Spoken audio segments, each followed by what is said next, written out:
오늘의 헤드라인입니다. 원자력안전위원회 강정민 위원장이 오늘 국정감사를 앞두고 사직했습니다. 원자력연구원 관련 사업에 참여했던 일이 도마 위에 오르며 국감 현장에서 결격 사유 문제가 불거진 데 따른 것으로 보입니다. 가슴에 갑자기 통증을 느끼는 협심증 환자가 최근 빠르게 늘고 있습니다. 특히 70대 여성 환자가 가장 많은데 전문가들은 요즘 같은 환절기부터 겨울까지 각별한 주의가 필요하다고 강조했습니다. 국내 연구진이 혈액 검사 대신 타액으로 몸속 콜레스테롤을 측정하는 기술을 개발했습니다. 백금 나노 구조를 이용한 고감도 센서를 이용한 건데 호르몬과 포도당 등 다양한 분야에서 혈액 검사를 대체할 수 있을 전망입니다.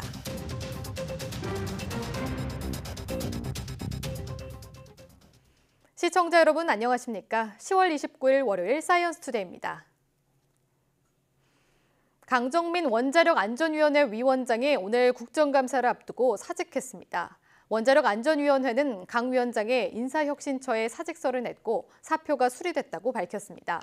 강 위원장이 갑자기 사직서를 제출한 이유는 지난 10일 국정감사에서 결격 사유 문제가 불거진 데 따른 것으로 관측됩니다. 강 위원장은 한국과학기술원 카이스트 초빙 교수 시절이던 지난 2015년 원자력연구원 사업에 참여했는데 최근 3년 이내 원자력 이용자나 원자력 이용 단체 사업에 관여한 적이 있으면 위원 결격 사유에 해당하기 때문입니다. 이에 따라 올해 1월 위원장으로 취임한 강 위원장은 3년 임기 중 1년도 채우지 못하고 물러나게 됐습니다. 앞서 강 위원장은 지난 10일 국정감사에서 위원장 결격 사유 등이 있으면 당연히 책임을 지겠다고 답했습니다. 질병관리본부는 수도와 유행성 이하 전염 발생이 증가하는 시기가 됨에 따라 예방접종 실시 등 주의를 당부했습니다. 수도와 유행성 이하 전염은 환자가 기침할 때 분비되는 침방울, 콧물 등 호흡기 분비물을 통해 전파되는 감염병으로 주로 영유아나 초등학교 저학년 어린이에서 발병률이 높습니다. 매년 4월에서 6월과 10월에서 이듬해 1월 사이에 발생이 증가합니다. 만 12살 이하 어린이는 보건소와 지정 의료기관에서 무료로 예방접종을 할 수 있습니다. 예방접종을 제때 완료하면 발병을 사전에 막을 수 있고 만일 감염되더라도 가볍게 앓고 지나가 합병증을 예방할 수 있습니다. 요즘 같은 계절에 특히 조심해야 할 질환 중 하나가 협심증입니다. 갑자기 가슴을 쥐어짜는 듯 심한 통증이 느껴지는 병인데요. 최근 5년간 협심증 환자가 크게 는 것으로 나타났습니다. 김정회 기자입니다. 50대의 이 여성은 신장 기능이 나쁘고 당뇨도 심합니다. 심장에까지 영향이 있을 줄 몰랐는데 운동 삼아 달리기를 했다가 갑자기 심한 통증이 왔습니다. 협심증이었습니다.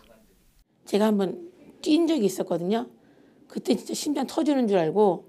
협심증은 심장으로 가는 혈관이 좁아지거나 막혀서 심장 근육이 필요로 하는 혈액을 공급받지 못해 생기는 질환입니다. 걷거나 뛸 때, 계단을 오를 때 갑자기 통증과 쥐어짜는 느낌이 옵니다. 이런 협심증 환자가 크게 늘고 있습니다. 국민건강보험공단의 자료를 보면 협심증으로 진료를 받은 환자는 2012년 55만 1,000명에서 지난해 64만 5천 명으로 5년 사이 14.6%가 증가했습니다. 관련 진료에 쓴 돈은 5,600억 원에서 7,700억 원으로 26.5%가 늘었습니다. 지난해 것만 따로 더 봤습니다.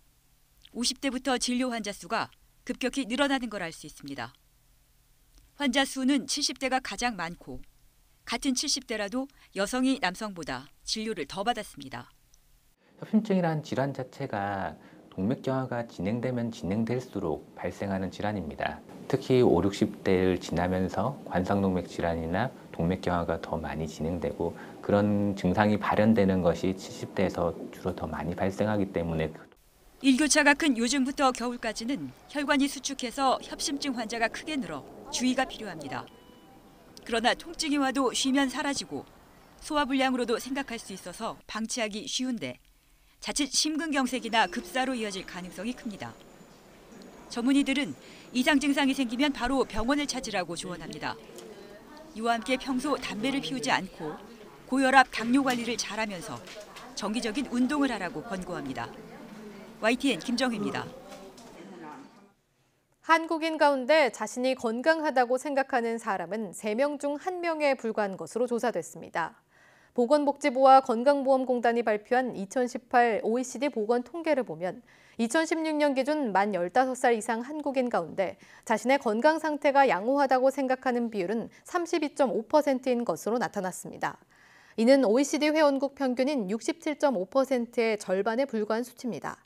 또 국민 1명이 의사에게 외래 진료를 받은 횟수도 1년에 17회로 35개 회원국 가운데 가장 잦은 것으로 나타나 건강에 대한 부정적인 평가 때문에 병원도 자주 찾는 것으로 조사됐습니다. 서구화된 식습관으로 비만 질환이 늘면서 혈관에 쌓이는 콜레스테롤 관리가 중요해지고 있는데요. 국내 연구진이 혈액 검사 없이 타액만으로도 체내 콜레스테롤을 검사할 수 있는 센서를 개발했습니다. 취재 양회영 기자입니다. 성인병의 원인으로 지목돼 온 콜레스테롤. 세포막과 호르몬을 만드는 데 중요하지만 필요 이상 많아지면 혈관벽에 쌓여 각종 심혈관계 질환을 일으킵니다. 이 때문에 적정 수준의 콜레스테롤 수치를 유지하는 것이 중요한데 현재는 병원에서 피를 뽑아 검사해야만 콜레스테롤 수치를 알 수 있습니다. 만약에 이제 건강검진에서 콜레스테롤이 높게 나온다고 그러면 그 높게 나오는 양을 이제 본인이 집에 와서 모니터링을 하고 싶은데 실제로 집에서 혈액 채취가 불가능하니까. 그런데 국내 연구진이 혈액 대신 타액에서 콜레스테롤을 검출하는 데 성공했습니다. 침 속 콜레스테롤은 혈중 농도의 1000분의 1 수준입니다. 극미량의 콜레스테롤을 검출하기 위해 연구진은 백금 나노 구조로 표면적을 높인 고감도 센서를 만들었습니다. 백금 나노 구조를 사용해서 표면적을 극대화시켜서 콜레스테롤과 산화 요소가 훨씬 더 많이 반응할 수 있도록 저희가 센서를 만들었고요.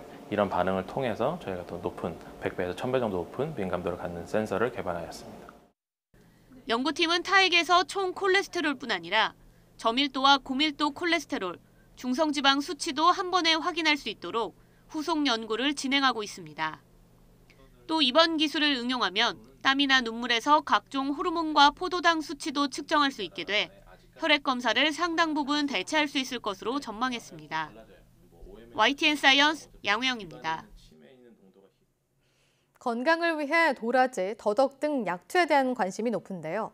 가을철에 많이 찾는 약초 중 잘못 먹으면 독이 되는 것들이 적지 않습니다. 독초를 구별하는 법, 김동우 기자가 전해드립니다. 이제는 아예 토종식물처럼 자리 잡은 미국 자리공입니다. 겉으로 보기에는 그저 그런 풀이지만 뿌리에는 중추신경을 마비시키는 등 독성이 들어 있습니다. 문제는 이 미국 자리공 뿌리를 도라지로 착각해 먹을 수 있다는 것입니다. 잎과 줄기로는 구별할 수 있지만 뿌리만 남은 가을철에는 구별이 어렵기 때문입니다. 미국 자리공은 잘단했을 때 나이테가 뚜렷하게 나타나고요. 도라지는 희미하거나 나타나지가 않습니다. 백수호와 이여부피소 역시 구별이 어려워 자칫 독성에 노출될 수 있습니다. 이여부피소는 간과 신경 등의 부작용을 일으키는 독성 때문에 안전성이 입증되지 않아 식품 원료로 사용이 금지되어 있습니다.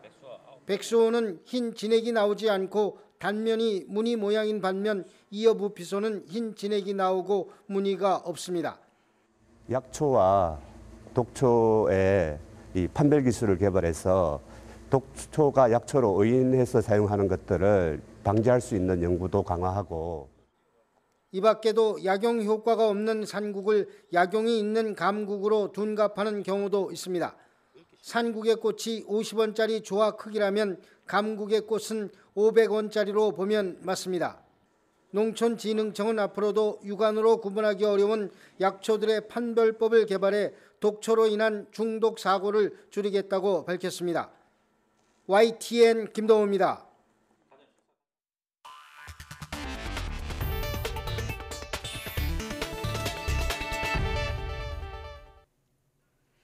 앞으로 음주운전을 하다 2차례 적발되면 운전면허가 취소되고 고속도로에서는 한 번만으로도 취소됩니다.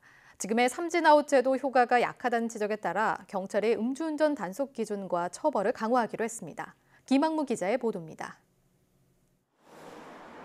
경찰이 음주운전 근절 대책으로 우선 도입하기로 한 건 투 스트라이크 아웃 제도. 음주운전으로 2번 적발되면 운전면허를 취소하는 겁니다. 그동안 3번 적발되면 취소하는 삼진아웃 제도를 시행했는데 재범률이 줄지 않아 효과가 약하다는 지적이 많았기 때문입니다. 대형 사고 발생 가능성이 큰 고속도로에서는 한 번만 적발돼도 취소됩니다. 음주운전 단속 기준 역시 현행 0.05%에서 0.03%로 강화할 방침입니다.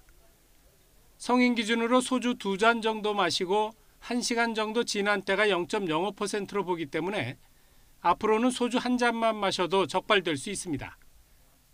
경찰은 또 음주운전자의 차량 몰수에도 적극 나서기로 했습니다. 이전에는 음주운전 전력자가 사망사고를 낼 경우만 차량을 압수했지만 앞으로는 중상해 사고만 내도 압수할 예정입니다. 최근 5년 동안 4회 이상 음주운전을 한 전력자가 다시 적발되면 차량을 압수한다는 규정도 3회 이상으로 강화할 방침입니다. 다만 법 개정이 필요한 사항이라 실제 시행까지는 시일이 다소 걸릴 것으로 보입니다. 이와 함께 경찰은 연말연시가 다가옴에 따라 다음 달부터 석 달 동안 전국적으로 더욱 강력하게 음주운전 특별 단속을 벌일 예정입니다. YTN 김학무입니다. 제주도 마라도에서 남서쪽으로 150km, 바다 한가운데에 있는 이어도에 우리나라 최초의 해양과학기지가 있는데요. 정부가 이어도 기지의 현대화를 적극 지원하기로 했습니다. 천상규 기자의 보도입니다. 해양수산부 장관을 태운 해경 헬기가 제주도를 이륙한 지 1시간 10분, 망망대해 바다 한가운데에 이어도 해양과학기지에 도착했습니다. 1995년 수중 암초인 이어도에 구조물 설치 작업에 착수한 지 8년 만인 2003년 완공된 우리나라 최초의 해양과학기지입니다. 이어도 과학기지엔 1년에 100일 정도 해양 기상과학자들이 머물면서 남서해 바다의 해양 생태와 기상 상태 등을 연구하고 있습니다. 무궁화 위성을 이용해 기온과 풍속, 풍향, 해류 등을 실시간으로 제공하고 있습니다. 그때마다 일주일, 2주일씩 실험하면서 하고 있습니다. 제주하고 이오도 사이의 광역의 해역을 표층해를 관측해서 현재 테스트 중에 있고요. 이게 잘 되면 국민에게 좀 인식이 더 나아질 수 있는 그런 계기가 될 그런 연구를 진행 중에 있습니다. 이어도 기지의 애로사항은 필요한 전력이 충분하지 않다는 것입니다. 낮에는 태양광을 쓰고 밤에는 풍부한 풍력을 활용해 전력을 충당하고 있지만 수많은 장비 탓에 늘 부족한 실정입니다. 정부는 이어도 과학기지의 현대화 작업을 적극 지원해 연구자들의 불편을 최소화하기로 했습니다. 현재로서는 이 기지를 보다 첨단화하고 통신이라든지 모든 그 실험 장비 또 관측 장비들을 현대화하는 그런 투자는 계속해 나갈 예정입니다. YTN 천상규입니다. 스스로 필요한 것을 만들어 쓰는 이른바 메이커 문화를 확산하고 아이디어를 공유하기 위한 헬로메이커 코리아 행사가 지난 주말 국립부산과학관에서 열렸습니다. 국립부산과학관과 부산인재평생교육진흥원, 펜몬스터가 주최 주관한 이번 행사는 국내외 메이커들의 대표 창작품을 전시하고 메이커들 간 정보를 교류하는 글로벌 메이커 특별전과 일반 관람객의 메이커 체험 행사 등으로 진행됐습니다. 헬로메이커 부산 행사는 전 세계적인 메이커 열풍 속에 메이커 운동의 건전한 확산과 메이커들의 정보 교류를 위해 지난해 민관 협력으로 처음 열렸습니다. 업사이클링이라고 들어보셨나요? 리사이클링이라고 불리는 재활용품의 활용도를 높여 가치를 더하는 것을 뜻하는데요. 지속 가능한 것에 대한 관심이 높아지면서 최근 관련 전시와 제품도 늘고 있습니다. 박석윤 기자가 소개합니다. 버려졌던 나무 쟁반 위로 반딧불이 은은하게 빛납니다. 동그란 캔버스로 변신한 고장난 시계에는 절절한 사연을 담은 능소화가 피었습니다. 아파트 분리수거장에 있던 시계와 쟁반, 도마 등 재활용품들이 몽환적인 작품으로 재탄생한 겁니다. 꽃과 나비, 그리고 초현실적인 한국 민화까지 기존 액자의 틀에서 벗어나 자유로운 규격으로 표현해냈습니다. 가공돼 있지 않는 자연 그대로이기 때문에 제가 거기에 제가 또 테마가 꽃과 나비이기 때문에 저는 액자 없이 어떤 캔버스를 활용할까 고민을 하다가 분리수거하면서 버려지는 도마, 쟁반. 까만 때가 낀 자전거 바퀴 부품을 깨끗이 씻고 차곡차곡 조립해 버튼을 누르니 환한 불이 들어옵니다. 폐 자전거 바퀴가 분위기 있는 조명으로 변신했습니다. 못 쓰는 자전거 체인은 팔찌가, 바퀴 고무는 필통이 됐습니다. 자전거 소모품은 계속 지속적으로 나오기도 하고요. 그다음에 좀 구조적이에요. 얘네들을 분해하면 다른 부품이랑 또 다시 조립을 할 수도 있고 그런 점이 좀 매력적이어가지고. 그림 속 인물의 실제 같은 피부, 비법은 버려진 화장품입니다. 반짝이는 펄은 물감으로는 표현할 수 없는 묘한 느낌까지 냅니다. 더는 쓸모없게 느껴지던 재활용품에 새숨을 불어넣어 지속 가능한 가치를 더하는 일. 업사이클링은 이제 생활 속 새로운 미술 트렌드로 자리 잡고 있습니다. YTN 박서경입니다.